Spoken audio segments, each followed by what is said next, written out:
Okay, Surkiji, moving on to your next concept, your karma concept, your karm concept. A lot of my friends often ask, why do bad things happen to good people? Or what did I do to deserve this? Sometimes they're like, I do this prayer, but this doesn't happen. But this one person who's, done all the bad things in their life, everything good happens to them. So can you tell me how does this karma cycle work? What is karma? Great question. Again, a disclaimer to begin with कि ये कर्म को देखने का एक तरीका है और लाखों तरीके हो सकते हैं, पर मैं आपके साथ वो शेयर करूँगा जिसने मेरी ज़िंदगी बदली है, और फिर आपके ऊपर है, आपको अच्छा लगे तो आप ले सकते हैं, नहीं लगे तो भी ठीक है. Karma is as simple as you want to make it और as complicated as you want to make it. जितना सिंपल करना चाहते हो आप कर सकते हो, जितना कॉम्प्लिकेट करना चाहते हो आप कर सकते हो. Let's begin with the basic of Karma. कर्म का एक सिद्धांत है, एक लॉ है कि हर एक्शन के साथ एक कॉन्सिक्वेंस होगा. कि जैसा एक कर्म होगा तो उसके साथ एक रिजल्ट, एक फल जुड़ा होगा. इस करके इसको कर्म और फल कहा गया है. अच्छा. एंड ऐसा हो ही नहीं सकता कि एक कर्म हो और उसका फल ना मिले. ये दोनों साथ में है ही हैं. सिंपल सी बात है, मैं सांस ले रहा हूँ, ये कर्म है. उसका फल क्या है? मैं ज़िंदा हूँ. सिंपल सी बात है. अब कोई कर्म ऐसे हैं जिनको समझने के लिए टाइम लग जाता है, कोई बहुत सिंपल है. मैं सो रहा हूँ, मेरी बॉडी को रेस्ट मिल रही है, ये हील हो रही है, ये भी एक कर्म है. तो अगर कोई इंसान कहता है कि मैं कुछ नहीं कर रहा, ऐसा हो ही नहीं सकता. या तो वो सोच रहा है, या तो वो सांस ले रहा है, या तो वो देख रहा है, या कुछ ना कुछ चल ही रहा है. वो बगैर कर्म के जी ही नहीं सकता. मैं लेटा हुआ हूँ, लेटना भी एक कर्म है. मैं सोया हुआ हूँ, सोना भी एक कर्म है. So any action that we are doing, a verb, is karma. एक गुरसिख सैर करते करते अपने सदगुरु से पूछते हैं कि जब सब कुछ परमात्मा की रज़ा में हो रहा है और हर चीज़ का कर्ता परमात्मा है, तो बुरे कर्मों का दोष इंसान को क्यों दिया जाता है? जैसे आपने बोला ना कि why do bad things happen to good people. तो उन्होंने ये पूछा कि जब सब कुछ परमात्मा की रज़ा में हो रहा है और हर चीज़ करने वाला ही परमात्मा है, तो मुझे मेरे बुरे कर्मों का दोष क्यों मिल रहा है? ये भी तो परमात्मा को मिलना चाहिए. फिर मैं क्यों उसकी रिस्पॉन्सिबिलिटी लूँ? तो सदगुरु ने आगे से समझाया कि आपने एक सवाल में 3 सवाल किए. Let's break it down. इसको तोड़ के एक एक करके पूछते हैं. अच्छा. हर चीज़ परमात्मा के रज़ा में हो रही है, ये पहला सवाल. परमात्मा हर चीज़ का करता है, ये दूसरा सवाल. तो जब बुरे कर्मों का दोष मिल रहा है, तो क्या अच्छे कर्मों का फल नहीं मिल रहा आपको? अच्छे कर्मों का क्रेडिट नहीं मिल रहा? क्या आप मुझे देख पा रहे हो? क्या ये आपके साथ अच्छा नहीं हो रहा? क्या आपको सांस ईजी आ रही है? क्या ये आपके साथ अच्छा नहीं हो रहा? बट क्योंकि मन है, ये नेगेटिविटी की तरफ भागेगा. तो let's understand this concept deeper. तो उन्होंने यही समझाया कि हर चीज़ परमात्मा के रज़ा में कैसे हो रही है. उन्होंने बताया कि रज़ा के 2 हिस्से हैं. पहला हिस्सा रज़ा का, the first part of God's will, इस इंसान को कर्म करने की आज़ादी है. That man is free to choose. You know how we talk about free will. Man is free to choose. As he chooses और she chooses, there will be a consequence attached to it. जैसा वो कर्म करेगा उसके साथ एक फल जुड़ा होगा, जैसे मैंने शुरू में कहा था. तो फॉर एग्जाम्पल, मैंने अभी क्या किया? ताली बजाई. और ताली बजाने से क्या हुआ? There was a sound. There was a sound. मैं कहता हूँ मेरे हाथ पे जो कीड़े मकोड़े थे, कीटाणु थे, वो मर गए. बट आपने साउंड के नज़रिए से देखा, मैंने इस नज़रिए से देखा कि इधर जो गंध था वो निकल गया, या कीड़े मकोड़े मर गए. तो बहुत सारी चीज़ें एक कर्म के साथ हो रही हैं जो हम हर एंगल को सोच नहीं सकते. आपके हिसाब से सिर्फ आवाज़ आया. अब आवाज़ की भी कमाल की बात है. आप मेरे पास बैठे हो तो आपको क्लियर आ रही है. कोई थोड़ा सा दूर बैठा है, उसको धीमी आ रही है. किसी के कान में ज़्यादा वैक्स प्रोडक्शन है, उसको बिल्कुल नहीं आ रही. हो सेम एक्शन रहा है, पर आप देख रहे हो उसके कॉन्सिक्वेंसेस कैसे अलग अलग है. तो जैसे ही एक कर्म होगा, उसके साथ कॉन्सिक्वेंस जुड़ा होगा. रज़ा का पहला हिस्सा ये है कि man is free to choose. वो स्वतंत्र है, जो भी एक्शन कर सकता है. दूसरा हिस्सा ये है कि जो उसने एक्शन चूज़ किया है, उसके साथ एक कॉन्सिक्वेंस जुड़ा होगा. तो ये परमात्मा की रज़ा है. तो अब जब हम कहते हैं चलो इसमें भी परमात्मा की रज़ा होगी, हम क्या कह रहे हैं? हमारे सामने एक ऑप्शन था, 2 ऑप्शंस थे, हमने चूज़ किया, उसका ये कॉन्सिक्वेंस मिला. यही परमात्मा की रज़ा है. Now let's dive on to the second question कि परमात्मा हर चीज़ का करता है. यहाँ पे एक बात को समझना ज़रूरी है कि इसके मर्ज़ी के बगैर, इसके एनर्जी के बगैर, इस परमात्मा गॉड के मर्ज़ी के बगैर एक पत्ता अपनी जगह से हिल नहीं सकता. दैट मीन्स हर चीज़ जो आज हो रही है यहाँ पे, ये सैंक्शन करता है तो हो रही है. अगर ये अलाउ ना करे तो वो होगा ही नहीं. इस करके परमात्मा को कर्ता बताया गया है कि हर चीज़ का कर्ता यही है।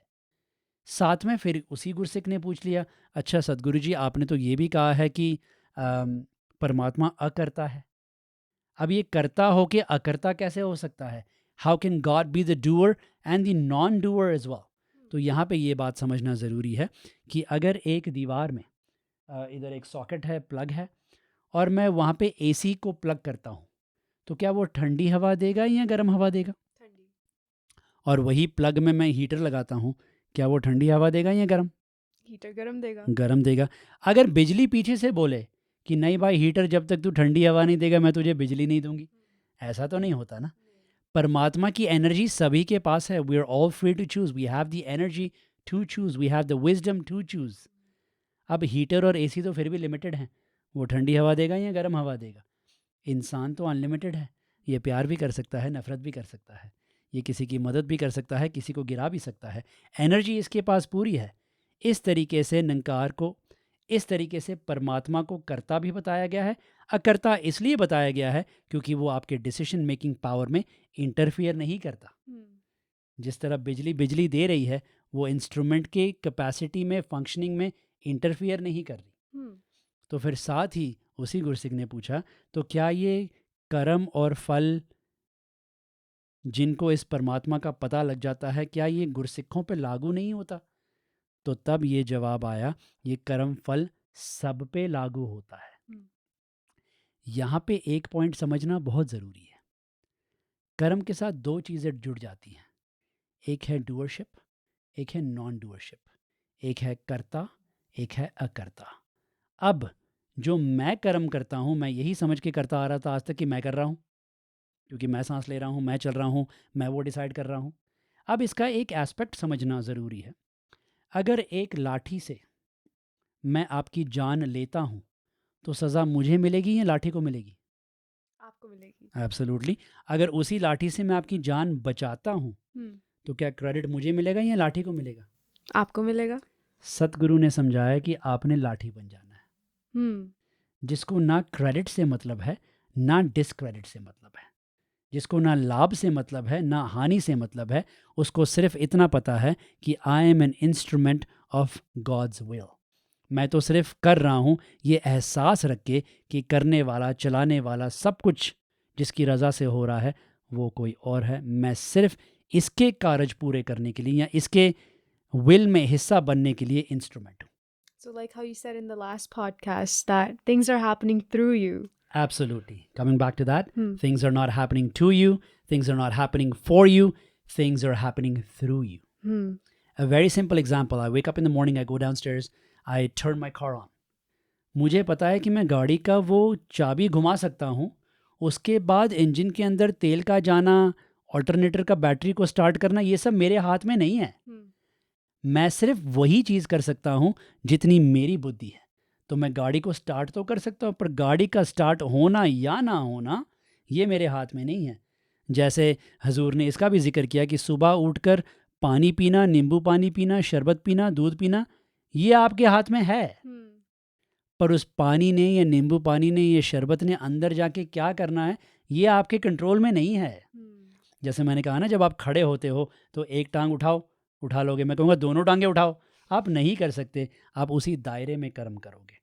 यहाँ पर एक बात और याद रखना ज़रूरी है, जो तो इस परमात्मा के साथ जुड़ा हुआ है, इसको जानकर वो जो भी करेगा वो अच्छा अच्छा ही करेगा।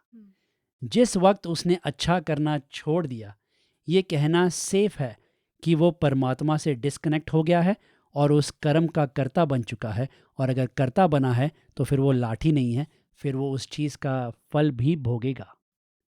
अगर वो लाठी बनता है, अच्छा अच्छा करता जाता है, तो फिर वो उस कर्म फल से मुक्त है।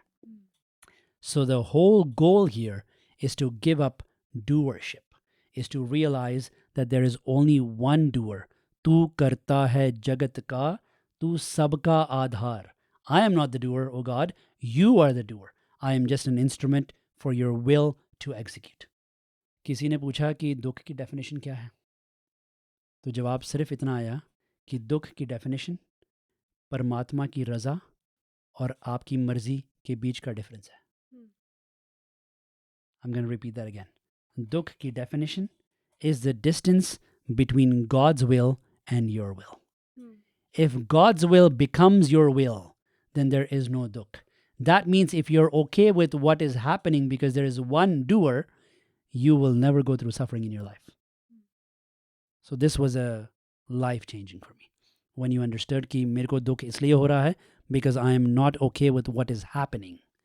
Once I stopped fighting with reality and coming back to the example of the playground, we'll do this again in the hukam concept, but the difference between your want and God's will, that difference, that distance is suffering, that is dukh. If that distance wasn't there, if you were okay with God, if you were okay with what God was doing in this world, you would not have any kind of suffering. ठीक है, तो अब कर्म की ये basic वाली बात हो गई है. So this was the basic concept of karam. Right. We can dive in deeper if you want to. Yeah. Do you want to? Yeah, we can. dive in. Absolutely. Okay, let's go deeper. There is an example which really changed the way I think. और ये example को समझना बहुत ज़रूरी है क्योंकि हमें ऐसा लगता था कि कर्म का फल वही होना चाहिए जो मैं चाहता हूँ, क्योंकि मैंने ऐसा किया तो ऐसा होगा. मैंने ताली मारी तो आवाज़ आएगी, पर मैंने और भी चीज़ें बताई ना उसके साथ और क्या क्या हुआ. Let's understand this. पुराने ज़माने में एक किसान हुआ करता था. उसने अपने बहुत मेहनत करके बहुत पैसे कमा लिए थे. अब जब पैसे कमा लिए तो घर पे पैसे रखना थोड़ा सा अनसेफ हो गया था. तो किसी दोस्त ने बताया कि एक नई चीज़ खुली है, उसे कहते हैं बैंक. वो किसान था, ज़्यादा पढ़ा लिखा नहीं था. तो कहता ये क्या होता है? कहता वो एक सेफ सी जगह है जहाँ पे आप अपना पैसा जमा कर सकते हो और जब चाहिए तब वापस निकाल सकते हो. वो सिक्योर होता है. अच्छा. तो वो कहता कमाल की बात है. हाँ, डर तो बढ़ गया है, चोरी चकारी बढ़ रही है, मैं इतना कैश घर पे ही नहीं रखूँगा. तो वो पता करके, जैसे उसके दोस्त ने उसको बताया था कि एक लेफ़्ट जाएगा, राइट जाएगा, तो उधर एक ग्रीन कलर की बिल्डिंग होगी जिसे बोलते हैं बैंक. तो एनीवेज़ वो पूछ के गया, उसने बैंक का पता किया. जैसे वो ग्रीन बिल्डिंग में एंटर हुआ, उसने अपने पैसे ज़मीन पे फेंक दिए क्योंकि उसे सिस्टम का पता ही नहीं था. अब जैसे उसने पैसे ज़मीन पे फेंके तो थोड़ा सा केओस मच गया और ब्रांच मैनेजर बाहर आया, बैंक का मैनेजर बाहर आया और वो कहने लगा ये क्या हो रहा है? कहता मेरे दोस्त ने बोला था ये बैंक होगी ग्रीन कलर की, उसमें जाके पैसे जमा कराओ, मैंने कर दिए. कहते नहीं भाई साहब, ऐसा नहीं होता, इधर से उठाएं. और वो देखो खड़ा है रमेश कुमार. आप जी ने रमेश कुमार जी के पास जाना है, अपने पैसे उसको देने हैं, फिर वो आपको एक रसीद देगा, फिर जमा माना जाएगा. तो एनीवेज जब वो पैसे उठाता है, रमेश कुमार जी के पास चलना शुरू करता है. और जैसे वो देखता है तो उसके मन में ख्याल आता है कल को रमेश कुमार जी मेरे पैसे लेके भाग गए. फिर मैनेजर को बुलाता है. कहता नहीं अगर ऐसे हो गया फिर क्या होगा? कहता ऐसा है कि ये जो बैंक में आप आए हो ना, इसके खुद के हाथ नहीं है, तो किसी न किसी को तो पैसे उठा के सेफ में रखने पड़ेंगे. तो रमेश कुमार इस बैंक का एम्प्लॉय है, रिप्रेजेंटेटिव है, वो उठा के आपके पैसे रखेगा. कहता चलो ठीक है. वो रमेश कुमार जी के पास जाता है, उसको 10-10 के 10 नोट देता है. कितने हुए? 100. वो 100 देता है और वो 100 जमा कर देता है और रमेश कुमार जी उसको रिसीट देते हैं. एनीवेज 4 साल बाद उसको उस पैसे की ज़रूरत पड़ती है. अब वो रिसीट बड़ा संभाल के रखता है. जैसे ही वो जाता है उस जगह पे, वो देखता है हरी बिल्डिंग जो ग्रीन बिल्डिंग थी वो रेड हो गई, क्योंकि नए नए बैंक्स खोले थे, मर्जर्स एंड एक्विजिशन था, कंपटीशन था, तो किसी ने टेक ओवर कर लिया. अब वो ग्रीन नहीं रही, वो रेड हो गई. तो फिर से वो घबरा जाता है, अंदर जाता है तो पहले उसको मैनेजर नज़र आता है. कहता शुक्र है ये वही बैंक है, मेरे पैसे सेफ हैं.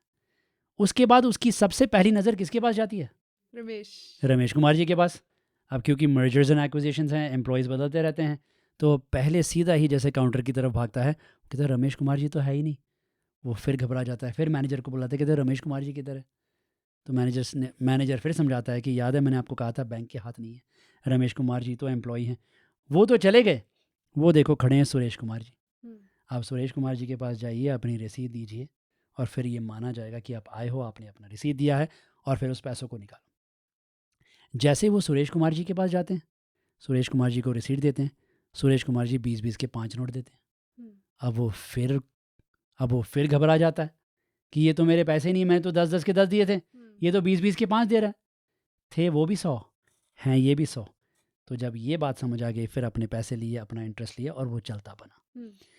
इसी तरह इस बात को समझना ज़रूरी है कि इस बैंक के अंदर वो डिपॉजिट हुआ जा रहा है.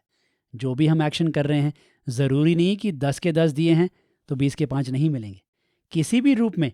और ज़रूरी नहीं कि जिसको दिए हैं वही वापस करे, कोई और भी वापस कर सकता है. ज़रूरी नहीं कि उसी टाइम पे मिले, कहीं रुक के भी हो सकता है.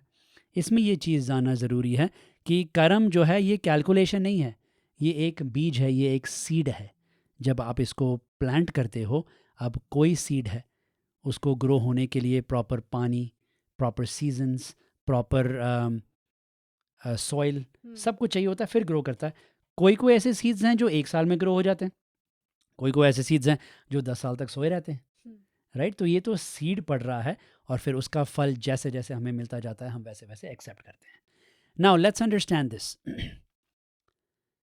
कर्म को 3 तरीकों में, 3 टाइप्स में डिवाइड किया गया। Are you ready for this? ठीक है जी। पहला टाइप है संचित कर्म। इसका मतलब है collection. This is a collection of कर्म। याद है जब हमने जीवात्मा की बात की थी, तो जब वो एक बॉडी में गया, उसने कर्म किया और कर्म करता गया, आगे बढ़ा, फिर उसने कर्म किए। ये सारे कर्मों का कलेक्शन, इसे हम कहते हैं संचित कर्म। ठीक है, ये जो भी कुछ कलेक्ट होता आ रहा है। इसके बाद आता है प्रारब्ध कर्म, जिसे हम इंग्लिश में कहते हैं डेस्टिनी, फेट, किस्मत, जिसको कभी कभी हम कोस भी देते हैं कि मेरे साथ ऐसा क्यों हुआ, राइट। तो ये बात समझना ज़रूरी है कि क्योंकि हमारे पीछे एक कर्मों का कलेक्शन चलता आ रहा है जो कि संचित कर्म है। जब हमें ये इंसानी शरीर मिला तो हमको ये हिसाब किताब कहीं ना कहीं तो भुगतान करना ही पड़ेगा ना इस कलेक्शन से। फॉर एग्जांपल नंबर 6 के लिए हम ये कैलकुलेट करते हैं, अगर आपका संचित कर्म 40% अभी तक चुकाना बाकी है और आपको परमात्मा इस बार कहते हैं कि इस शरीर में इसने 80 साल जीना है, उस 80 साल में आप ये सारा 40% नहीं भुगत सकते। अच्छा। क्योंकि उसको भुगतने के लिए और लाइफ टाइम्स चाहिए और साल चाहिए। तो उस 80 साल में, ये हाइपोथेटिकल नंबर से कैलकुलेशन में ना पड़े, इस 80 साल में उस 40% का सिर्फ 2% भुगत पाओगे। तो पीछे कितना रह गया? 38 रह गया। वो संचित आपका बैलेंस अभी तक चल रहा है। जो प्रारब्ध आपको मिला है, अब इस प्रारब्ध में क्या क्या आता है? बहुत सारी चीज़ें आ सकती हैं।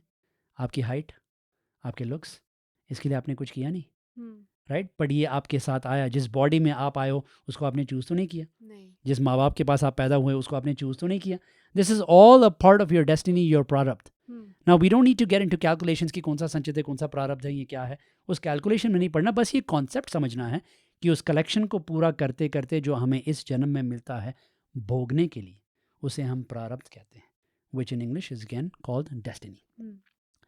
तीसरा टाइप ऑफ कर्म है जिसे हम कहते हैं आगामी कर्म या क्रियमान कर्म, विच इज़ द प्रेजेंट कर्म। जैसे जैसे मेरी सोच बढ़ती है, मेरा इंटेलेक्ट डेवलप होता है। रिमेंबर जीव की जब हमने बात की तो मन, बुद्धि, चित्त, अहंकार, उस बुद्धि, उस इंटेलेक्ट, जैसे जैसे वो ग्रो होती है तो मेरा कर्म करने का स्टाइल बदलता है, मेरा डिसीजन मेकिंग स्टाइल बदलता है, क्योंकि अब मुझे समझ आ गया कि मैंने क्या करना है, अच्छा अच्छा ही करना है, किसी का नुकसान नहीं करना, किसी को धोखा नहीं देना। ये चीज़ें समझ में आ जाती हैं। तो ये आपका क्रियमान कर्म है। If I were to explain all this in a very simple analogy, Vedanta में ये बात समझाई जाती है कि अगर एक बो एंड एरो है, अगर एक आर्चर है, वो बो एंड एरो हाथ में लेके बैठा है और उसके पीछे बहुत सारे एरोज हैं, उस कलेक्शन ऑफ एरोज को संचित कहा गया है जो पीछे हैं। अब उसको ये शरीर मिलते मिलते एक एरो निकल चुका है। जो एरो निकल चुका है उसका हम कुछ नहीं कर सकते हैं, जिसे हम प्रारब्ध कहते हैं, जिसे हम डेस्टिनी कहते हैं। वो निकल गया है।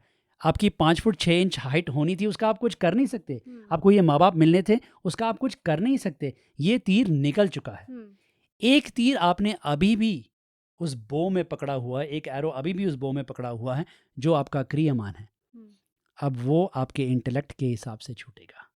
जैसे जैसे आपका इंटेलेक्ट बढ़ेगा, आप वैसे वैसे तीर चलाते जाओगे।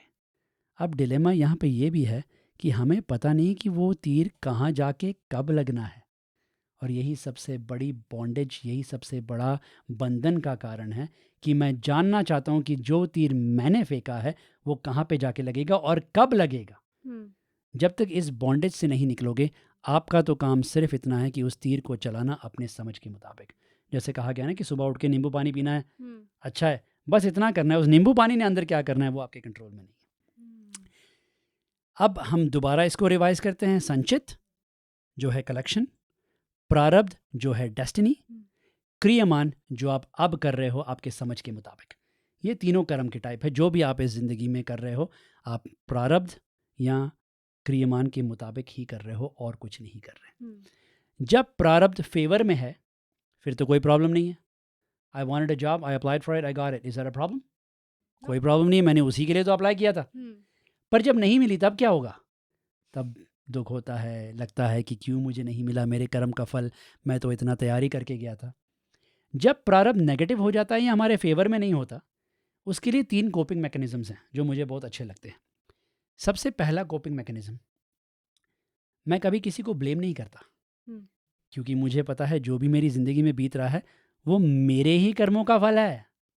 It is not somebody else is doing. हमें लगता है कि उसने ऐसा कर दिया, उसकी वजह से ऐसा हुआ, किसी की वजह से नहीं हुआ। हाँ, बहाने बन सकते हैं, जैसे मैं अक्सर कहता हूँ कि मरने का एक ही कारण है, जन्म।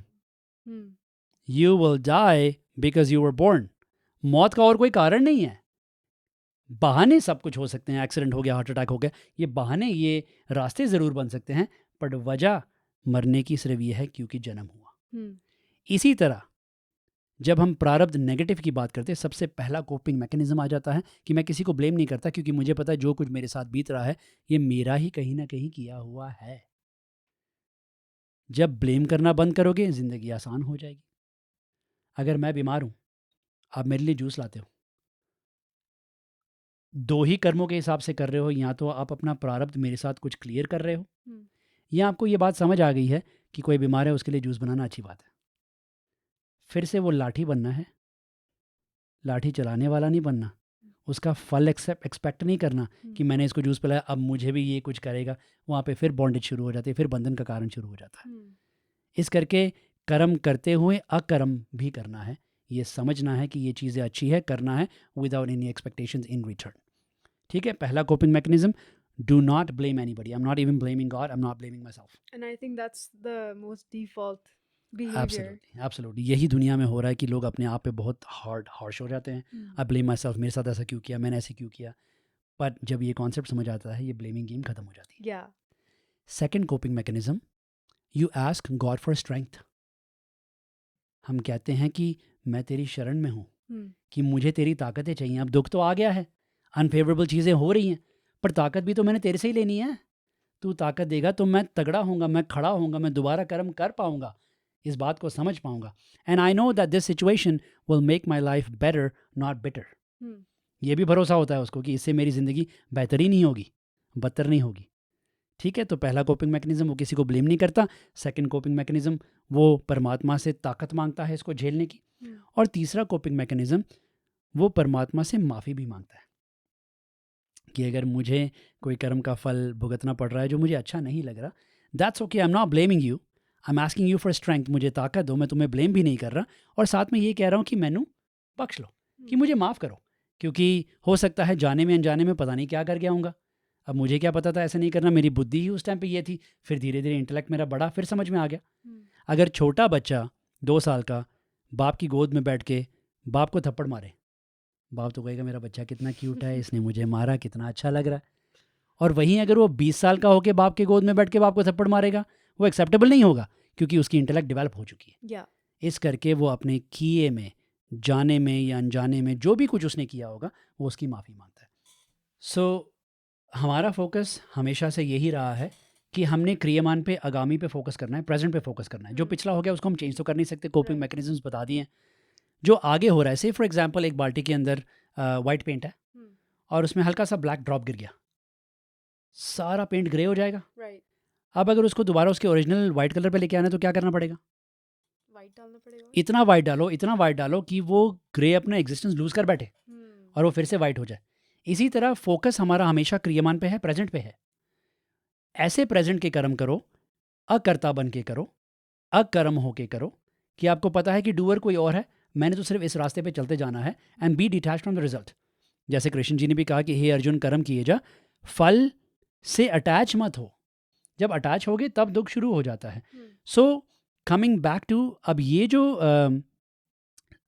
क्रियमान आप कर रहे हो, प्रेजेंट वाले कर्म कर रहे हो, किसी किसी का तो भुगतान राइट है। जैसे मैंने कहा, सांस ले रहे हो आप, जिंदा हो, पर कोई कोई बीज 10 साल बाद भी फूट सकता है, कोई कोई बीज पता नहीं कब फूटेगा, हमें नहीं पता, कब स्प्राउट होगा हमें नहीं पता। इस तरह जो नहीं हम भुगत पा रहे हैं वो हमारे संचित में भी ऐड हो ही जा रहा है। So that 38% balance that we talked about is still there, and because we're only here for 80 years, for example, it's not enough to do that, to pay off that 2% that we got, Right. and what we're also doing in the present. Yeah. Right? So it's a very deeper calculation. And without getting into calculation, सिर्फ इतना समझना है कि I don't want to add to the karam phal. That's why you have to become the lathi. That's why you have to become the stick. So you don't add to it more. And if you do not become the stick, then you're adding to that bucket.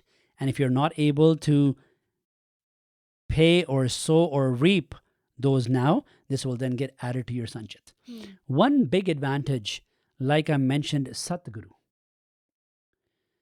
Because they show you the truth and bring you from darkness to light, and they tell you how to do karam and how to stay detached from the result and not add on more to your existing bucket.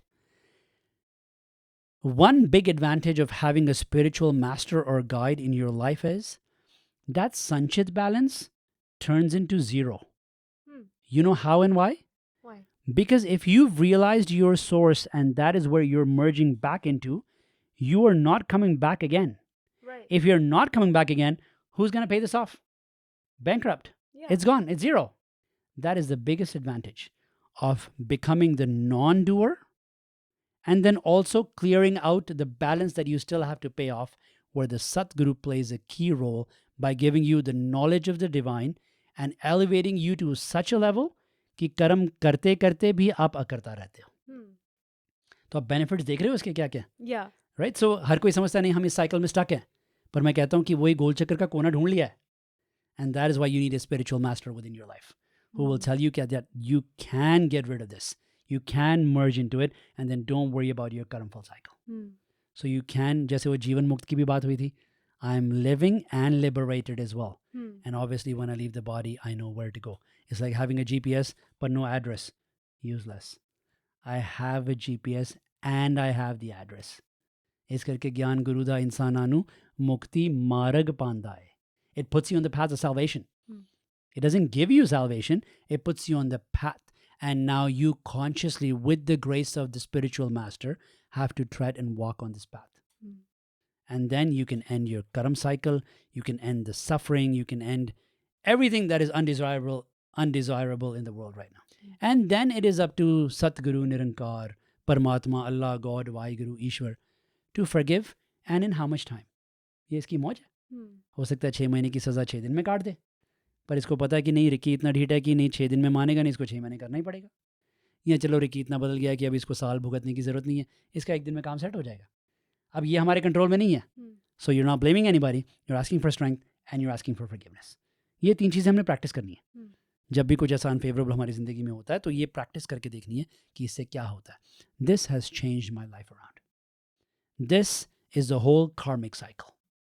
अब इसको और deeper भी जा सकते हो, पर I think मेरा सोलस, मेरी अंडरस्टैंडिंग यहाँ तक ठीक थी कि मेरे लिए ये काम कर गया. Now we all have to see will this work for us और do I need to dive in somewhere else, somewhere deeper, somewhere lighter. That's totally up to you. This has helped me to understand कि मेरी ज़िंदगी में दुख क्यों आया, अब दुख से ऊपर कैसे उठना है, सुख की तरफ कैसे जाना है, how do I get eternally happy, how do I not run behind things that are temporary. तो मुझे ये सारे कॉन्सेप्ट्स जब समझ आए तो लाइफ आसान हो गई. I think because a lot of people wonder about this question, you explained it so well and in such short time too. I think this will really help a lot of people, especially myself, to understand why things happen and understand that, doesn't matter. It's okay. It's okay. Absolutely. Everything is perfection.